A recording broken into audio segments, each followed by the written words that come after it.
Nobody trusted the alien thief until I defended her, and now she won't leave my side. The first time I saw her, she was pressed against the rusted wall of the docking bay, a halo of spilled starlight from the overhead ports making her scales glint like molten silver.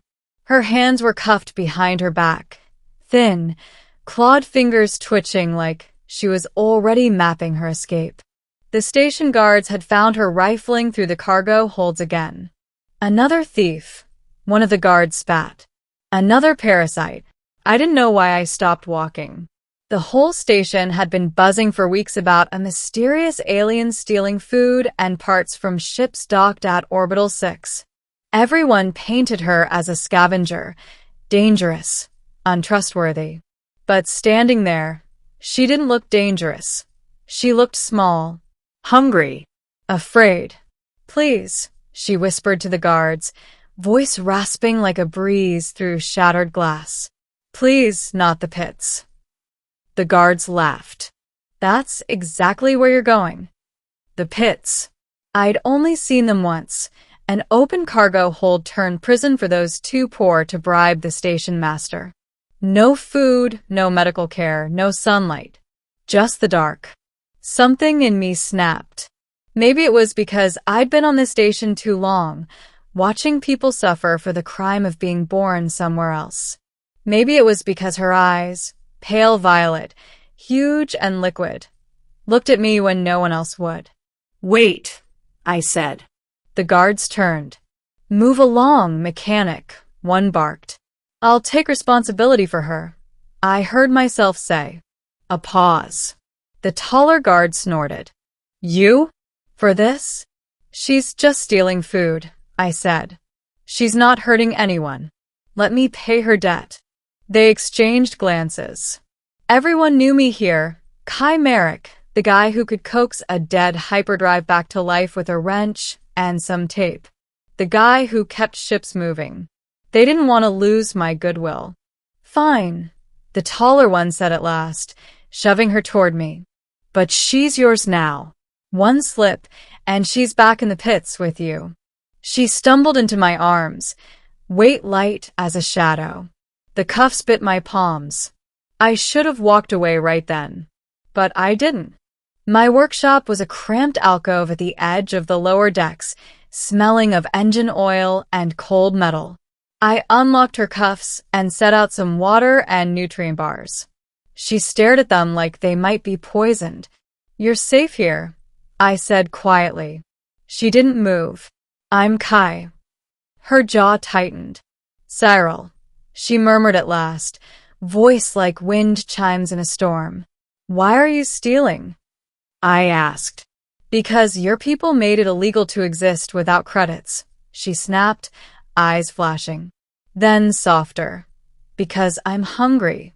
I'd heard stories of her kind, the Velari. Supposedly cunning, untrustworthy, all thin tails and quicker hands. But up close she just looked exhausted. Starved. The frills at her neck drooped like wilted petals. "I'll help you," I said. "But you can't keep stealing." Her laugh was bitter. "You think help is free?" "No," I admitted.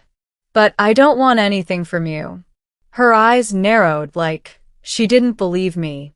Over the next few days, she lingered in my workshop, curled up in the corner between stacked engine parts. I brought food when I could, slipped her blankets scavenged from the scrapyard. She watched me work, silent and suspicious, like a feral animal waiting for a trap to spring. Then one night, I woke to find her bent over a crate of fusion batteries, claws poised. "Stop," I whispered. She froze, guilt flashing across her face. "I wasn't. You were." Her shoulders slumped. "Old habits," she muttered. I sighed, crossing to her. "You don't need to steal anymore. You're under my protection." Her frills flared faintly at that word. "Protection?" "Yes. If the guards come for you, they'll have to go through me." For the first time, she looked at me without suspicion. "Why?" she asked softly. I hesitated. "Because someone should." Word spread fast. Kai's taken in the thief. People whispered in the corridors. Shopkeepers glared at me. Friends stopped visiting my workshop. One morning, someone had scrawled, "Traitor," across my door in bright red paint. I didn't care. But Cyril noticed. "You're losing everything," she said one evening, crouched on a crate while I repaired a cracked coolant line. "It's just reputation," I muttered. "Reputation keeps you alive here," she said. I looked up at her. "So does doing the right thing." Her frills fluttered in some unreadable emotion. 2 weeks later, a ship docked at Orbital 6 bearing the insignia of the Corson Syndicate. I knew them by reputation. Mercenaries, smugglers, slavers. Dangerous. They headed straight for my workshop. The leader, a scarred human with a cybernetic jaw, slammed a datapad onto my table. "You've got something that belongs to us." I glanced at Cyril, who had gone very still. "She stole from our ship," the man said. "She's under our bounty." "She's under my protection," I replied. The man's jaw clicked. Wrong answer. Before I could blink, he had a blaster pointed at me. Cyril leapt between us, claws out, frills blazing a violent orange. "Stay back," she hissed. The mercenary laughed. "Cute." I reached for the nearest thing, a wrench, and hurled it at the blaster. It clanged off the barrel, just enough to knock his aim aside. Cyril pounced, moving faster than I'd ever seen, claws flashing. The blaster skittered across the floor. The other mercenaries lunged. I grabbed Cyril's arm and yanked her toward the back exit. "Run." We sprinted through the maintenance tunnels, sirens wailing behind us. We ended up in the old hydroponics dome, abandoned years ago when the water system failed. The place was a maze of dead vines and cracked glass, stars flickering through the gaps.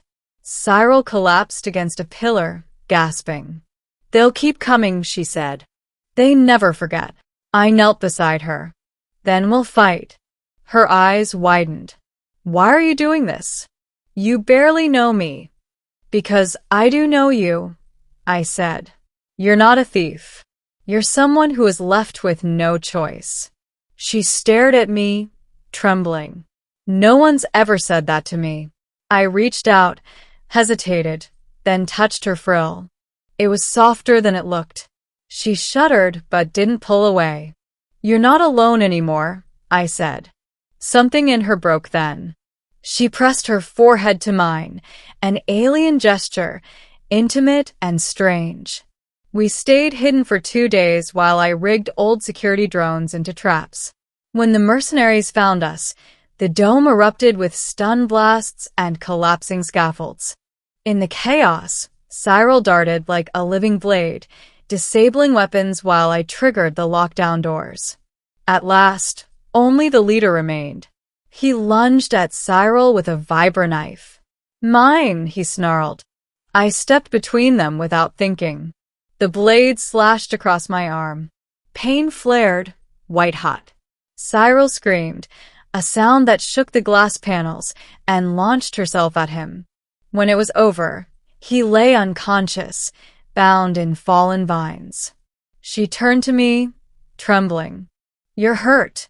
"I've had worse," I muttered. She pressed her hands over the wound. A faint glow pulsed from her claws, sealing the cut. I blinked. "You can heal." "Not well," she said softly. "But for you, I try." After that, everything changed. The mercenaries fled, humiliated. Words spread again, but this time it was different. People whispered about how the alien thief had defended the mechanic, how they'd fought off the syndicate together. The graffiti on my door vanished overnight.